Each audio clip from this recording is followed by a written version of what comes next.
Price lord. Bible വചനങ്ങളിലൂടെ സുഭാഷിതങ്ങൾ 4:23 പറയുകയാണ്, നിന്റെ ഹൃദയം ജാഗരൂകതയോടെ കാത്തു സൂക്ഷിക്കുക എന്ന്. ജീവൻ്റെ ഉറവകൾ അവിടെ നിന്നാണ് ഒഴുകുന്നതെന്ന്. പ്രിയ സഹോദരങ്ങളെ, വിശ്വസിക്കുന്നവരിൽ നിന്ന് വിശുദ്ധ ലിഖിതം പ്രസ്താവിക്കുന്നത് പോലെ ജീവജലത്തിൻ്റെ ഉറവകൾ ഒഴുകുന്നു. ദൈവത്തിനോടുള്ള വിശ്വാസമുള്ളവർക്ക് അവരെ എപ്പോഴും ദുർഭാഷണങ്ങൾ, അധാർമികമായ വ്യർത്ഥ ഭാഷണങ്ങൾ അതിൽ നിന്നെല്ലാം ഒഴിഞ്ഞു മാറും.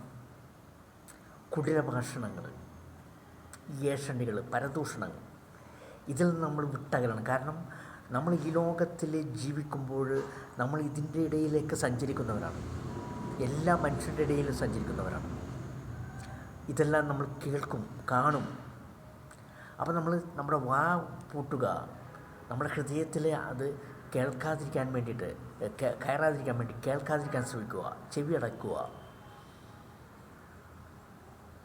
നല്ല കാര്യങ്ങൾ പറയുന്നിടത്ത് നമ്മളെ ചെവി തുറക്കുക, കാണാൻ താല്പര്യം കാണിക്കുക.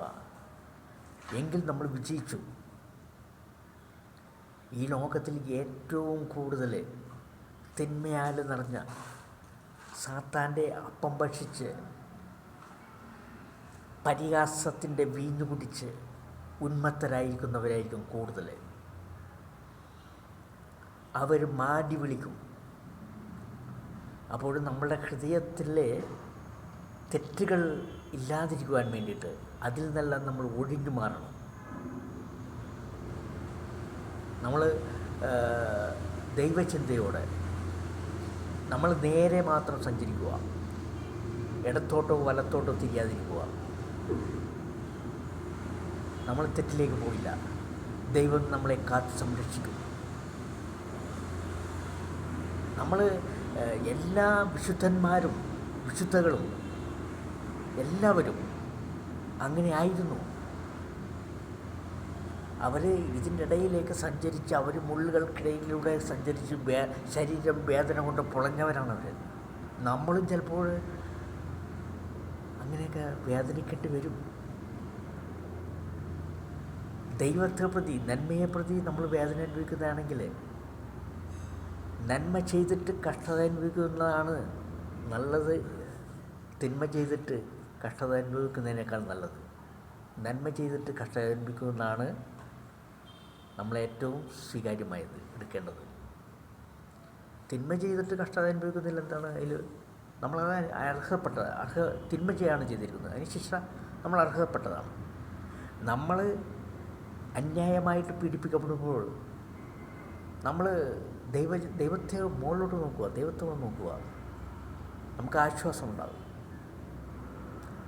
നമ്മൾ നന്മ ചെയ്തിട്ട് കഷ്ടത അനുഭവിക്കുമ്പോൾ നമുക്ക് അതിനോടത്ത് നമുക്ക് ദൈവം പ്രതിഫലം തരും. നമ്മൾ അതിനോടത്ത് നമ്മൾ ദുഃഖിക്കണ്ട. തിന്മ ചെയ്തിട്ടാണെങ്കിൽ നമ്മൾ ദുഃഖിച്ചിട്ടൊരു കാര്യമില്ല. നമ്മളത് ശിക്ഷ അനുഭവിക്കാതെ നിർത്തിയില്ല.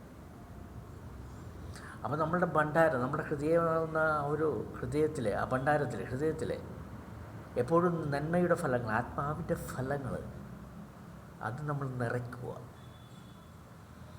ആത്മാവിൻ്റെ ഫലങ്ങളാണ് ഈ ലോകത്തിൻ്റെ ജഡിക വ്യാപാരങ്ങളല്ല, ദൈവത്തിൻ്റെ ആത്മാവിൻ്റെ ഫലങ്ങൾ. സ്നേഹം, ക്ഷമ, ദയ, നന്മ, കരുണ, സമാധാനം, എങ്ങനെയുള്ള സംഭവങ്ങളെല്ലാം നമ്മുടെ ഹൃദയത്തിൽ നിറയ്ക്കുക. അപ്പോൾ നമുക്ക് കുടിലമായ ഭാഷണങ്ങളിൽ നിന്നും അധാർമികമായ വ്യർത്ഥ ഭാഷണത്തിൽ നിന്നുമെല്ലാം നമുക്ക് ഒഴിഞ്ഞു മാറാൻ സാധിക്കും. അതല്ലെങ്കിൽ നമുക്ക് ഒഴിഞ്ഞു മാറാൻ സാധിക്കില്ല.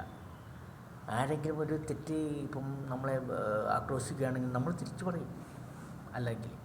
അതല്ലെങ്കിൽ രണ്ട് കൈയും കൊട്ടിയാൽ ശബ്ദമുണ്ടാവും, ഒരു കൈ മാത്രം ഇങ്ങനെ അടിച്ച് ശബ്ദം ഉണ്ടാവില്ല. അപ്പോൾ നമ്മൾ ആരെങ്കിലും ഇങ്ങനെ തെറ്റായിട്ടുള്ള കാര്യങ്ങൾ പറയുവാനായിട്ട് താല്പര്യം കാണിക്കുന്നു, നമ്മളെ ഇമ്പോസ് ചെയ്യുകയാണെങ്കിൽ നമ്മൾ തിരിച്ച് പറയാതിരിക്കുക. നമ്മൾ അവിടെ നിന്ന് വിട്ട് മാറുക, ഒഴിഞ്ഞു മാറുക.